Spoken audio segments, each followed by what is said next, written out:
Hello, nerds. Thank you for joining me one more time on your Week in Nerddom right here on Generally Nerdy.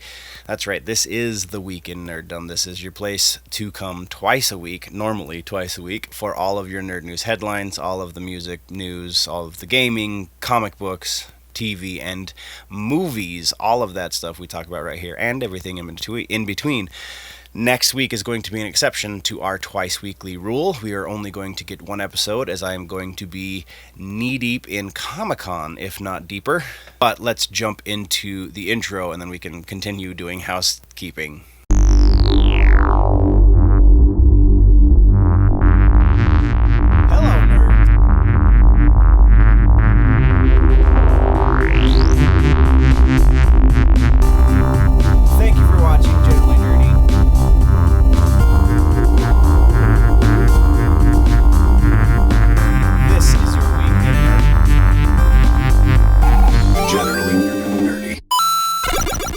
So, yeah, nerds, next week, again, just to reiterate, we're only getting one episode. I am going to see if I can expand what I do at Comic-Con to kind of get a little bit more content instead of just doing 3 approximately videos for Comic-Con. I'm going to try and bump that up to maybe one more video.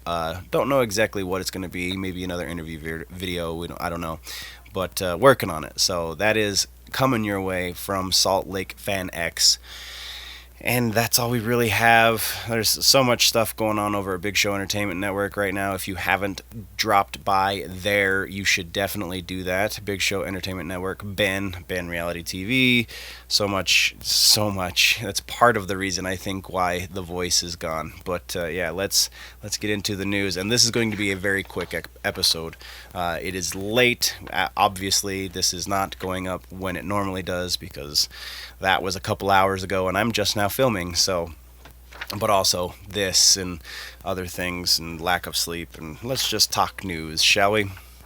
So first, we're talking music news like we always do.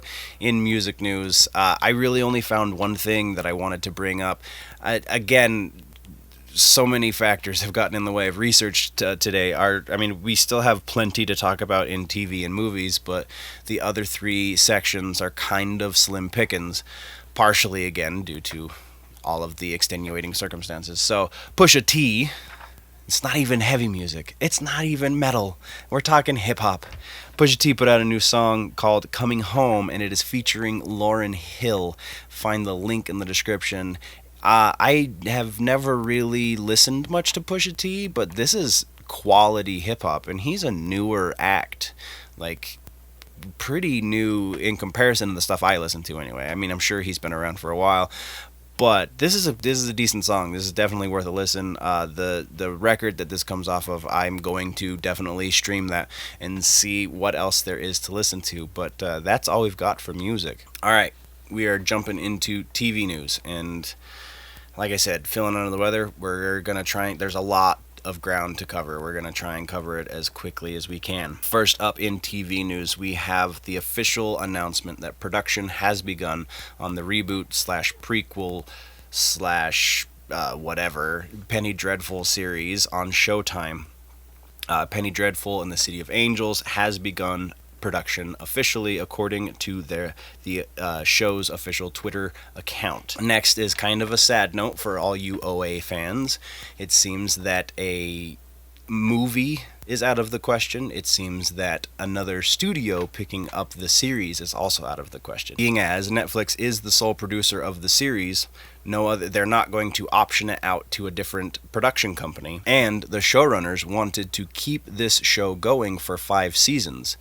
Since we only got 2 seasons, trying to wrap things up into a 2-hour movie for 3 seasons worth of information, they just said is really not an option. They can't condense their story down in that much, from 3 seasons down to 2 hours. So sadly, it looks like all of those people on the convention floor at Comic-Con holding the hashtag Save the OA signs are doing it for naught. And now apparently there's also people doing hunger strikes at the Netflix office, at the doors of the Netflix office, because they want the OA to come back.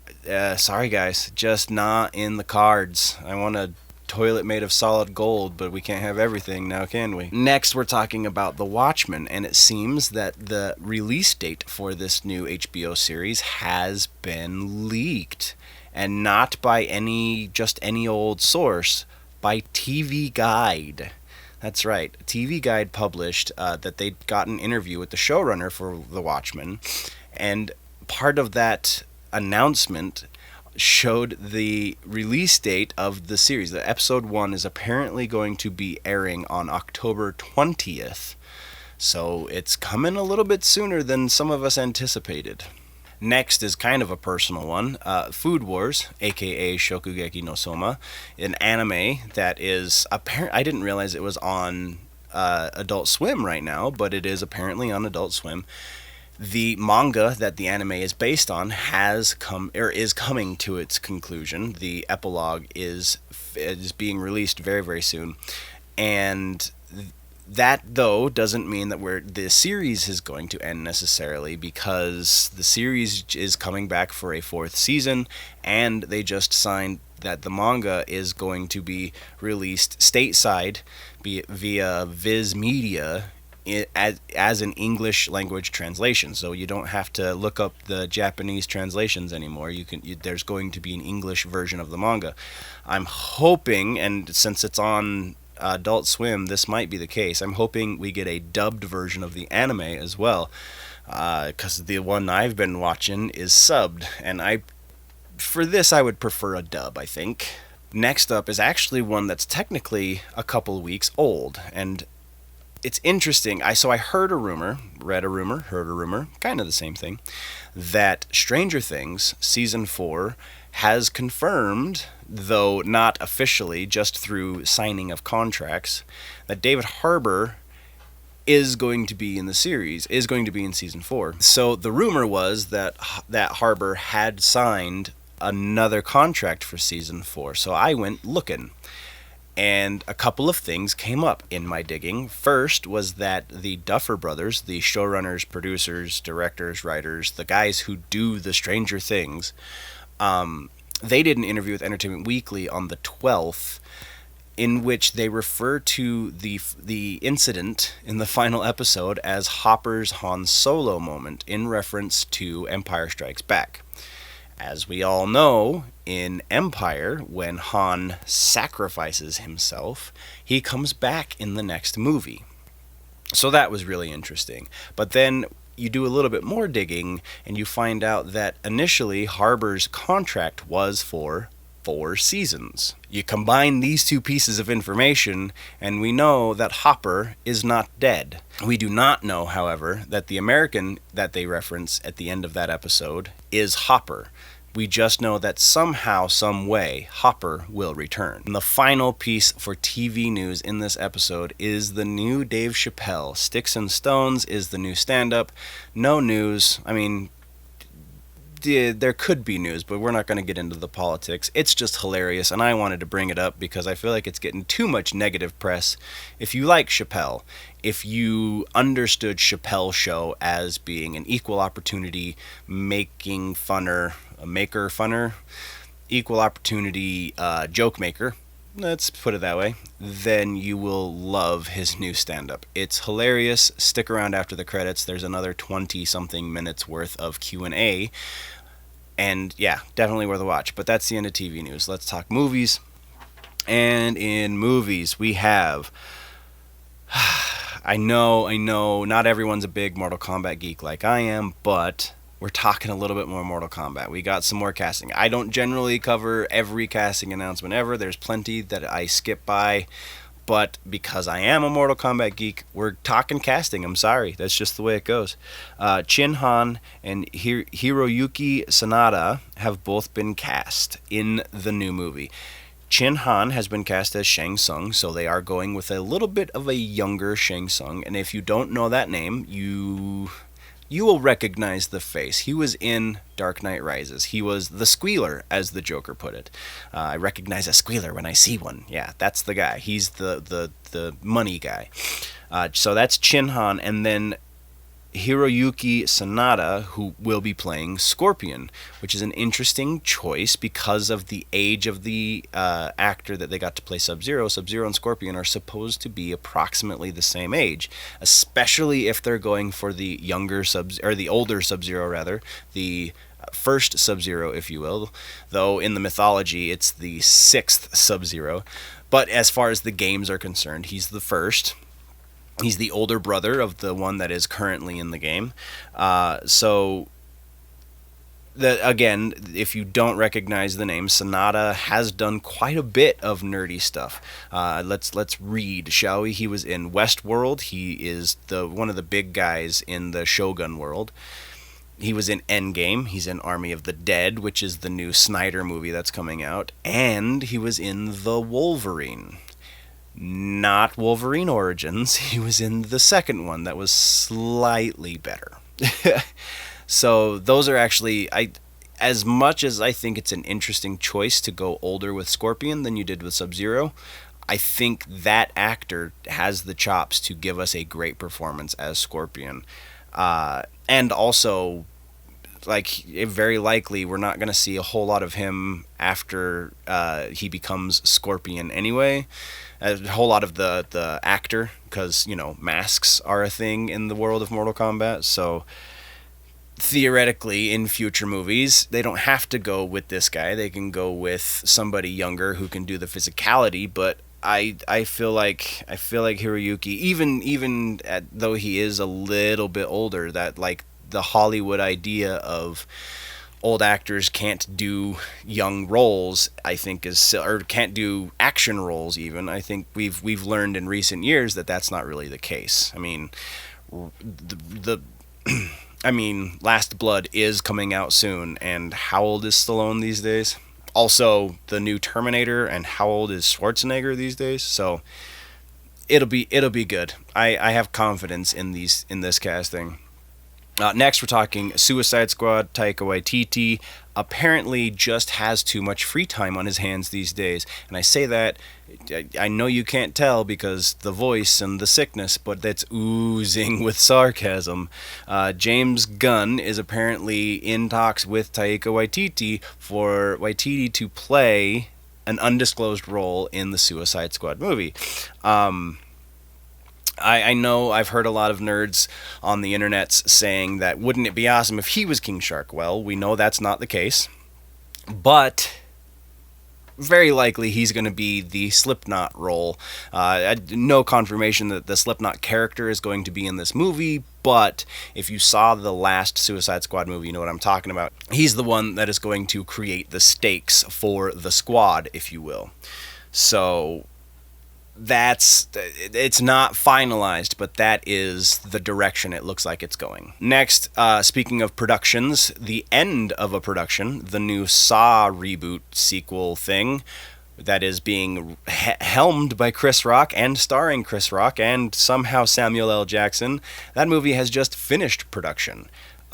Still don't understand why this is a thing, but apparently it is. And then very interesting announcement, or rumor rather. Let's not say it's an announcement because I don't want to be misquoted. I don't want to say a wrong thing. Rumor has it that the MCU will be rebooting the Inhumans. I feel like we kind of should have saw this one coming. I feel like because it was so horrible on Fox, it was on Fox, right? ABC maybe? ABC. Wherever it aired. The Inhumans series being so terrible, it was never addressed in the MCU proper. So this should be an easy reboot. But we should have saw this one coming because with the announcement of the Eternals and the Inhumans and the mutants are all very, very closely related. So we kind of need to reboot the Inhumans, don't we? And then our final movie update for this episode is The Flash. We have a proper update from somebody aside from Ezra Miller. It seems that director Andy Muschietti, who is doing the It franchise, has confirmed that his next movie after It will be The Flash. So we're going to see a Flash movie. Warner Brothers needs to pull their heads out of whatever orifice it's stuck in and give us a timeline. What are we going to expect from you guys? We know Suicide Squad's working. We know Aquaman 2 is going to happen. We know Wonder Woman 1984 is going to happen very soon as well. But we don't know anything beyond that. So I'm pleading with you, Warner Brothers and the DC Extended Universe, if you still exist. Let's see what's happening. Oh, and Shazam. We know Shazam and Black Adam and the Batman. We know these things. But it would be nice to have an official press release so that we can see how things are progressing, see how things are not progressing, if that's the case. But that is the end of movies, guys. Jumping into gaming news, like I said, gaming, comic books, music, all very, very short this episode. Apex Legends in gaming, we're talking about. So the solo mode, solos, is only a trial run. They're only doing it for a short amount of time, as we've talked about before they launched it, and now it is coming to an end. Part of the reason we got solos is because they're trying a new thing wherein they have a themed section based on one of the characters. Octane was the first character, and he had a whole section of the map that was dedicated to him or built by him as they were trying to build it. But now the next character that is getting this same treatment is Wraith, which is actually pretty cool because Wraith and Bangalore are the two I like to use the most, though I usually end up using Lifeline just because I like her ultimate. You get a dropship, and her regular special power is healing, so I tend to use her a little bit more, though I have more fun with Wraith and Bangalore. So that's pretty great news for people who use Wraith. There's going to be a section of the map that is designed by Wraith, aka kind of Wraith themed. There's a bunch of stuff that you're going to be able to earn as far as like skins and things in the game, which is also pretty cool. And I really am interested to see what the game mode that they do for customizing around Wraith is. Odds are it's going to be another singles solo mode, but some sort of extra rules or something like that. So but that's all we have for gaming. Next, we're talking comic books, and two things in comic books, and then that rounds out the episode. First thing is Venom number 21. It seems the solicitation is implying that they're going to be killing off Venom. I don't know if that's Eddie Brock and the symbiote, or maybe just the symbiote, but the implication is there. One of the two of them is going to be dead, presumably by the end of the arc that number 21 is in. So that's strange to think about. And then our final piece of news for the episode is Marvel Comics 1000. Number 1000, the way Marvel numbers their books, I don't know exactly how they came to this conclusion that this is their 1000th issue for a line that I'm not certain has been around since the beginning, but because they've been around for this long, whatever. Marvel 1000 is coming, or is out, I believe. I'll put it on the screen. But there is a cameo from a very unexpected character. Cameo is of Batman. Spoiler alert. It's a real quick. It's a single frame. It's the Deadpool story in Marvel 1000, in which Deadpool steals the Bat boat, I believe. I'm pretty sure that's the name of the. It's not the Bat jet. It's the Bat boat. Yeah. And so you see kind of sort of a hand and the cowl, but nothing else. So it's implying that it's Batman without explicitly showing us.